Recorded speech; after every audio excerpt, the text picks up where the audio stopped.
And so there's also talk about gold in building number 7, that there's a huge black market in gold. But I agree that there has not been an adequate accounting of the gold stocks around the world. So if that answers your question, I mean, if you're looking for me to give you a definitive answer, I can tell you one thing: it's not in my apartment. All right. What about any conspiracies? Anything you may have heard of on the grapevine as far as where it could have gone to? I mean, even the gold from the bottom of the World Trade Center, which was very hush-hush. I mean, it made the news once or twice out here, and apparently trucks were taking it out like it was on Die Hard Part 3. Well, no, they love to put things in movies and what they're planning later, and it is true it was full of gold, and you're just not supposed to talk about that. You're supposed to drink fluoride water and inject your children with mercury and eat GMO salmon and die of cancer. Ingo, good to hear from you. God bless you down there in the land down under. God bless you too, Alex. Good luck on the money bomb. Thank you. Well, it's up to everybody. We've already basically reached the goals we had the last 2 years, but we're bigger goal this year because everything's going to hell in a handbasket, and we've got to cover some gaps here. People believe in what we're doing here and want to see this continue. We need people to support InfoWarsMoneyBomb.com, 888-253-3139. Gerald Celente coming up in about 15 minutes. Now, listen, I mean, we've just got unlimited calls here, so you may not get to talk to Max. You're going to end up talking to Gerald Celente, who's great as well. But let's go ahead and talk to Derek in California. You're on the air with Max Keiser. Hey, Alex. Hey, buddy. Hey, man, I've been loving your show for so long. It's up early in the morning. I just want to say real quick to Max Keiser, I love both Max Keiser and Gerald Celente. You're my faves. I love you guys. But real quick, Max, and to Alex, I want to say right now in California, man, everyone out here, they're all broke. They're all talking about looking for a job. They all want somewhere to go. Quick on that. And I want to say to Max, I've been to Italy. I went to Amsterdam last year. I was in Switzerland. I was loving it. And I want to say to Max real quick, personal advice real quick. If your advice, if I had $5,000 cash, 23 years old, in the San Francisco Bay Area, what would you do right now? Where would you go? Thank you. Thank you. What would you do with $5,000? Well, as you know, Alex, I don't do individual investment advice, but I don't think that was the question. I think the question was more, if you're pulling the ripcord and you only have $5,000, where would be your first port of call? And I think the answer to that would probably be somewhere in Brazil. They've got a growing economy. They've got a resource economy. They've got a program for naturalization for citizens who arrive that is pretty good. You can become a resident and a passport holder reasonably quick versus other countries. But before you'd be worried about kidnapping, but now you've got as good a chance to be kidnapped in South Texas or Arizona as you do in some of the worst cities in Brazil. Well, you could get shot in Austin and down in El Paso from the drug war happening just 100 miles away. But no, I mean, Brazil is huge, and they've got a lot of cities all over Brazil, and some of them are absolutely gorgeous, and very calm, quiet, retirement-type cities where you can have an extremely nice lifestyle. And as I said, you can, for that kind of money, if you're just going to try to hit the ripcord and pop up somewhere on the globe and try to start fresh, that would be my first choice. All right. Thank you, Derek. Dave in Texas, you're on the air with Max Keiser. Hey, Alex, how you doing? Good. Hey, man, just enjoy the show. I think Money Bomb's great. It's the first one I've been in on. And, I just love the broadcast. And I've listened for a long time, first-time caller. And I have a question for Max about the pension grab. And I think, Alex, you did mention this beginning of the week. I think you'd explain how this whole thing might go down. But I just wanted to get it from Max and see what he has to say about it. Yeah, they're going to grab them and say they're protecting them. Max, comments on that. I missed the pension grab. Were you talking about that earlier? No, I mean, he wants you to talk about how they're going to try to grab it. I mean, I guess, if you don't give us your pension, you're with Al-Qaeda. There's some of the federal level. Oh, well, in other words, the pensions, the way pension management works is they have a mandate to return a number of percentage per year, 5, 6, 7%. to try to make the actuarial commitment of the retirees that are eligible for their pension accounts. And so there are these huge pools of capital, and they're managed passively, and the people who manage them are not really all that high up on the banking food chain, I guess you could say. And so what happens is, many times they get calls from Wall Street, and they'll say, and this happens all the time, you read about it all the time, somebody from J.P. Morgan or Goldman Sachs will call up and say, we've got $10 billion in collateralized mortgage, structured financial commitments that are going to be paying 6% over the next 10 years. And the pension manager says, well, they pay 6%, and Moody's and S&P give it a AAA. Remember, Moody's and S&P are part of the conspiracy. They're part of the syndicate. They give their blessing to stuff that is worthless, essentially. And so the manager simply says, okay, yeah, I'll take it. So they put that in the pension account. Now what we're finding out is that the mortgage crisis is a trifecta of fraud, and that this paper is not worth 100 cents on the dollar. It's not going to pay any income. It's worth nothing. So the pension account has to come out and say, we're sorry, but those assets we thought we had, they're actually worthless. But it's worse than that. It's worse than that. Even Bloomberg reported, 6 months ago that the government is, quote, ordering private pension funds to invest in failed banks.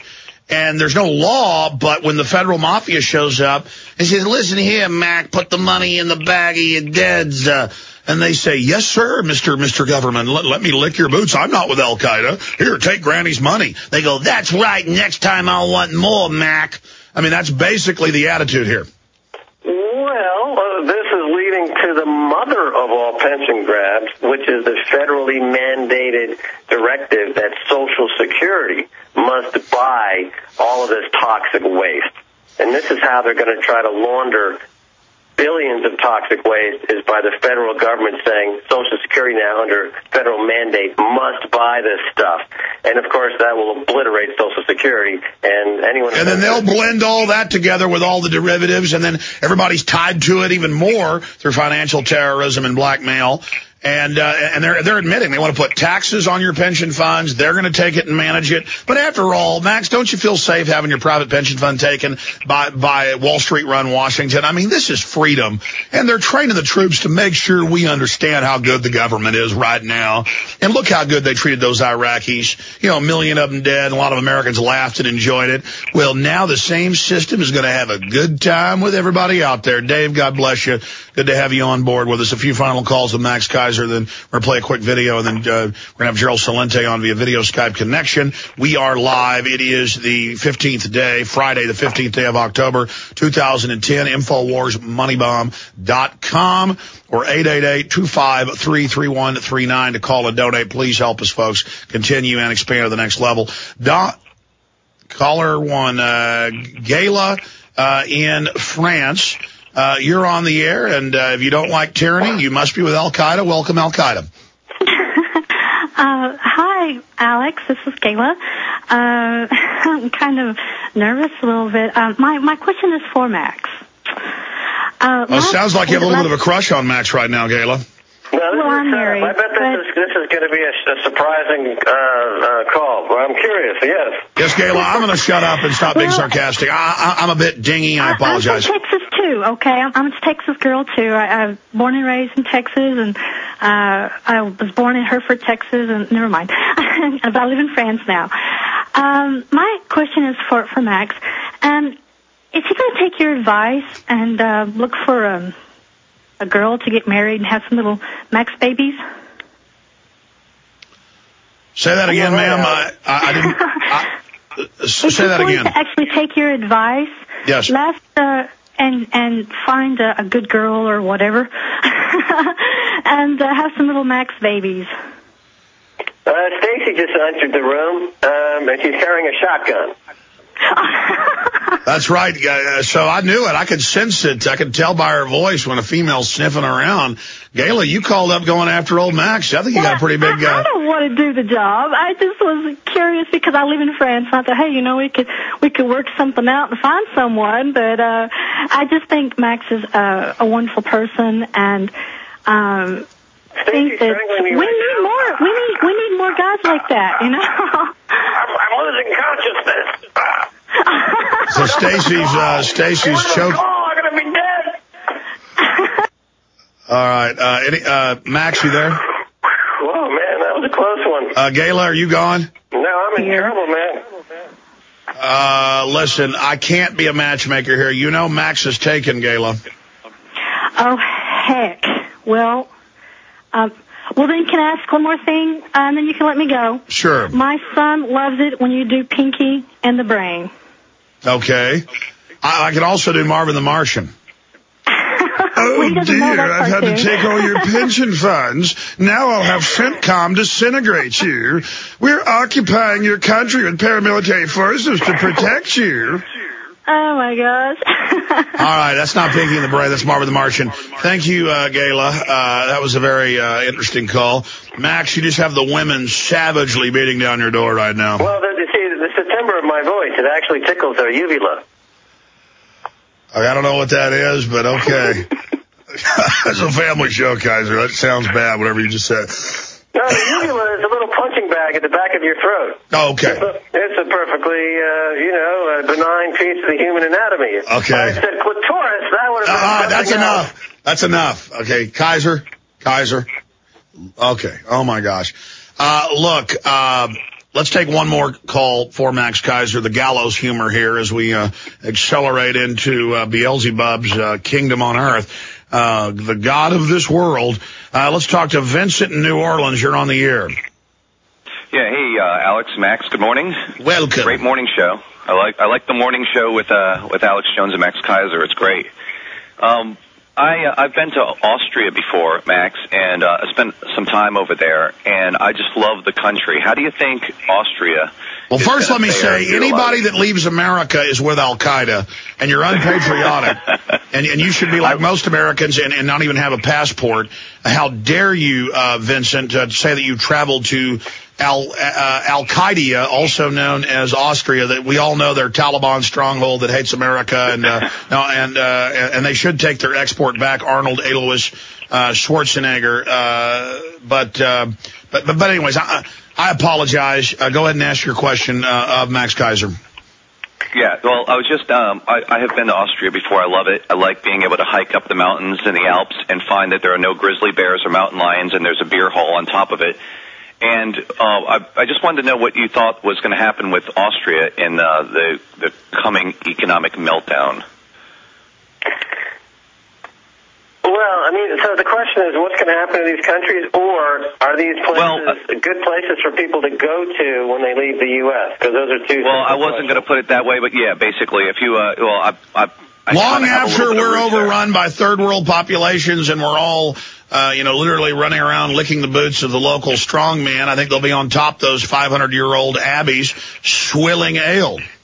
Here's a breakdown on expatriation.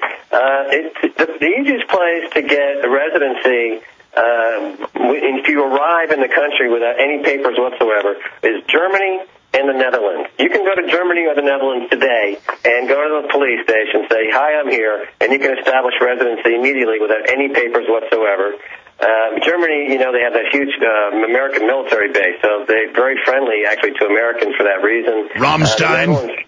Just has a reason. Now, if you're looking for naturalization citizenship, Belgium, interestingly, is probably the easiest place to get on track to get a passport. You could probably get a passport in Belgium in 4 or 5 years. It is somewhat costly. If you just want to buy a passport today, there's two countries in the Caribbean. Dominica is one of them. Nevis St. Kitts is another one. It's very expensive, though. It costs $75,000 for Dominica, $200,000 for Nevis St. Kitts. Hold on. Why do all these countries want money to come to them? If you come to the U.S., you can have your anchor baby and get it all paid for, and then run around with a Mexican flag screaming down with Gringo. I mean, can't I go to Dominican Republic and just show up and say, "Give me welfare, I pay for my kids, and I'm going to go to your soccer games and run around with an American flag on the field, and if you don't like it, I'm going to scream racist"? Well, for somebody who's been buying gold for the last 10 years, any of your listeners that now have large gold positions, the fact is that someday you're going to be wanting to sell that gold. I don't know when that day will be, but someday you will be. If you want to avoid the tax liability